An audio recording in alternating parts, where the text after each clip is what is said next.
Assalamualaikum warahmatullahi wabarakatuh. Selamat malam, selamat kembali bertemu dengan saya. Pada kesempatan kali ini kembali saya akan menyampaikan informasi atau memberikan suatu pandangan saya terhadap saham DRMA atau yang bisa disebut dengan Dharma Polymetal. Nah, di sini kita akan bahas yang pertama yaitu profil, kedua kinerja masa lalu, dan terakhir prospek dan potensi harga wajar si daerah main. Oke, lanjut saja riwayat singkatnya saya bacakan. Ini ada banyak ya teman-teman. Singkatnya seperti ini teman-teman. DRMA ini singkatan dari Dharma Polymetal. Berdiri sejak 89, kemudian listing di bursa di akhir tahun 2021. Berdasarkan prospektusnya, lini industrinya adalah pengerjaan paku, mur, logam, suku cadang, dan komponen kendaraan roda 2 dan roda 4. Kemudian, akhir-akhir ini DRMA juga melakukan ekspansi bisnisnya kepada produksi kendaraan roda 3 dan juga sepeda. Sekilas ini mirip-mirip dengan auto ya teman-teman, ya supplier komponen kendaraan. Dan sebagai informasi saja, holding dari DRMA ini adalah grup Triputa, yang pemiliknya merupakan TP Rahmat, yang merupakan founder dari Astra. Dan tak heran, berbekal pengalaman beliau di Astra, maka perusahaan-perusahaan yang miliknya bergerak yang di bidang industri sama menjadi pelengkap bagi grup Astra.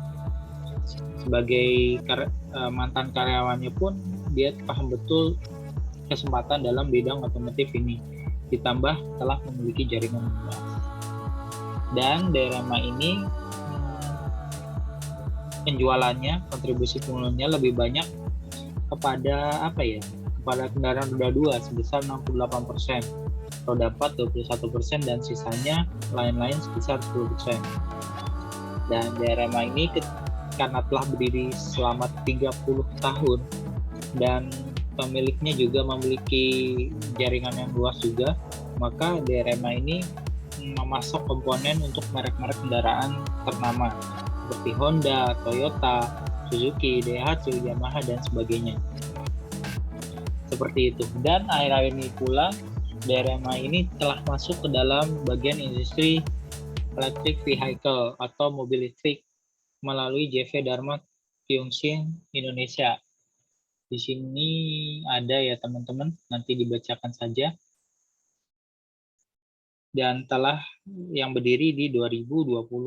Seperti itu. Itu singkatnya dari DRMA ini. Lalu bagaimana dengan kinerja historis? Kita lihat kinerja historis di 3 tahun terakhir. Di sisi aset dia meningkat dari 2019 ke 2021. Ini dalam jutaan, berarti ini 1T ke 2T. Ekuitas pun juga meningkat dari 540 miliar kepada 1 triliun. Ini dari sisi neraca. Bagaimana dari sisi utang? Dari sisi utang agak mengkhawatirkan dia melebihi 100%. 2019, 2020, dan 2021 dia turun. Itu dari sisi hutang agak mengkhawatirkan, rasio debt juga. Bagaimana dari sisi laba rugi? Ketika kita lihat laba rugi pendapatan di 2019 ini mencapai 2,7 T, 2020 turun karena COVID, kemudian 2021 menaik lagi menjadi 2,9 T. Bagaimana dengan laba bersihnya?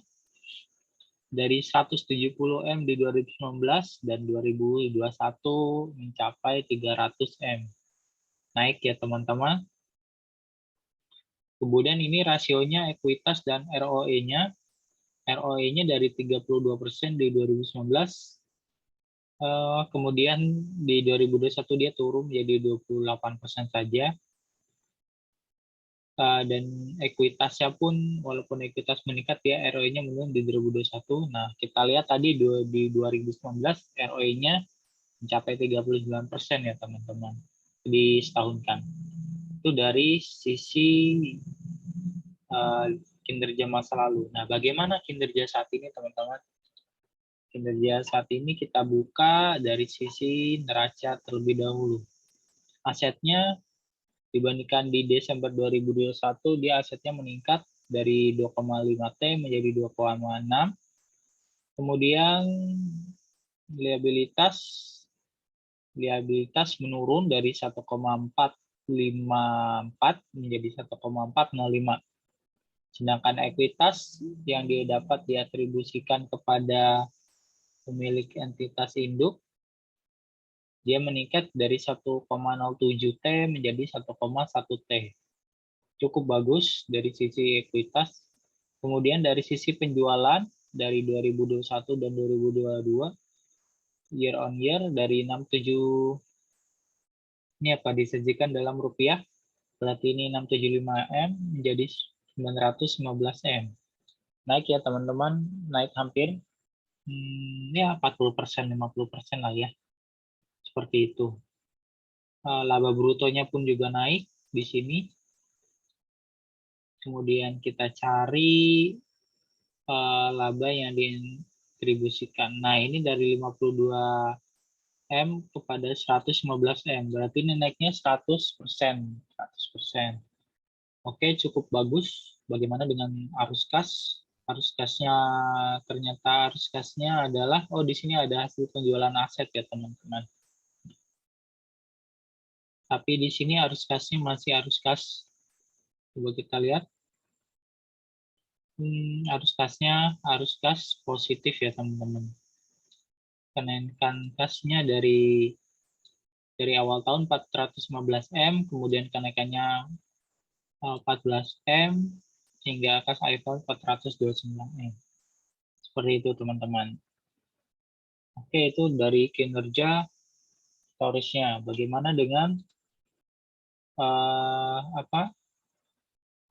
prospek dan valuasinya?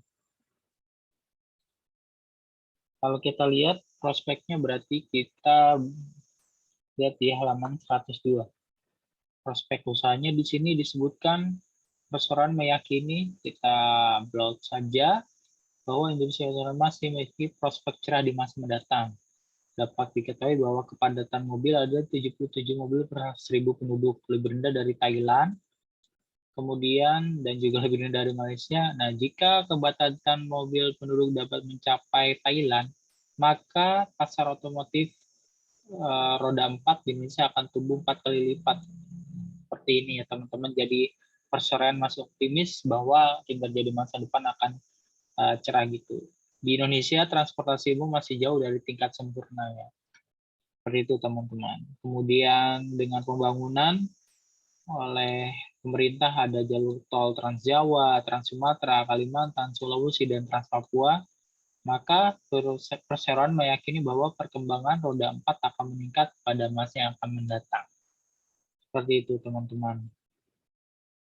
Di sini juga disebutkan bahwa berkaitan dengan mobil listrik, perseroan melihat bahwa perubahan dari ICE kepada EV untuk mobil masih akan panjang 10-20 tahun. Tapi untuk sepeda motor akan berlangsung 5-10 tahun. Maka perusahaan ini akan meningkatkan kompetisi untuk mobil listrik ini dan mempersiapkan dan juga mengembangkan kendaraan roda 3 yang berbasis elektrik dan sepeda yang berbasis elektrik. Nah, ini kita lihat target dan realisasi 2021. Ketika di 2021 mereka mentargetkan sekitar 2,8, kemudian tercapai 2,9. Pertumbuhan penjualan mereka hanya mencatatkan 11% dan realisasinya 55%. Laba netonya 190 M, kemudian realisasinya 305 M. Terlihat di sini semuanya tercapai semua ya, bahkan bukan hanya tercapai tapi melampaui ya teman-teman. Di sini juga disebutkan kenapa bisa tercapai, karena penambahan pasar dan produk yang diproduksi. Kemudian perseroan dapat mencapai realisasi laba karena efisiensi. Kemudian tidak dapat mencapai realisasi struktur modal karena tingkat utang yang masih cukup tinggi. Begitulah. Jadi ini tingkat utangnya cukup tinggi ya teman-teman. Cuman di sini perusahaan juga mau kayak proyeksi 2022 pertumbuhannya 13%, penjualan neto dan laba tahun berjalan 14%. Dan kebijakan dividen kurang-kurangnya 20% dari laba neto. Seperti itu teman-teman. Bagaimana dengan potensi harga wajarnya? Oke, balik lagi. Ketika kita sudah hitung, ini sudah saya kasih tahu di video-video selanjutnya bagaimana cara menghitung quitting, ngambilnya dari mana, net income-nya kenapa dikali 4 karena kita setahunkan. Nanti kalau Q2 muncul, kita kali 2 saja. Dan sini ROE-nya menjadi 39%, annualized gitu. Outstanding share-nya 4,7 M, book value-nya 253. Price-nya sekarang berapa ya? 680 ya kalau nggak salah. Ya, 680. Penutupan kemarin, TBV 2,7, PER-nya 6,8. Jika misalkan ROE 39, menurut saya harga wajarnya di sekitar sinilah ya teman-teman, 900 ataupun 1000. Jadi potensi kenaikan masih ada 47% ya teman-teman. Ya ini semua hanya potensi ya teman-teman. Berdasarkan ROE-nya, jika perusahaan bisa meraih net income yang sama seperti di Q1, karena kan Q1-nya 116 dikalikan 4, jadi ROE-nya seperti ini teman-teman. Ya, maka tercapailah harga wajarnya yaitu di 1000 dengan potensi kenaikan 47%. Maka dengan nilai 680 ini masih under value teman-teman. Tapi balik lagi, time horizon kita mesti panjang dan balik lagi di kinerja Q2 dan Q3, Q4-nya bagaimana ya teman-teman. Apakah tetap membaik ataupun tetap menurun. Oke, sekian analisa dari saya. Kalau ada salah-salah bisa komen di kolom komen dan sampai jumpa di pertemuan selanjutnya dan tetap sabar di menghadapi market yang sepertinya bearish ya teman-teman. Tapi jika kita tetap sabar dan lakukan analisa yang mendalam, maka insya Allah kita nyaman ya teman-teman. Oke, terima kasih. Sampai jumpa di video saya selanjutnya.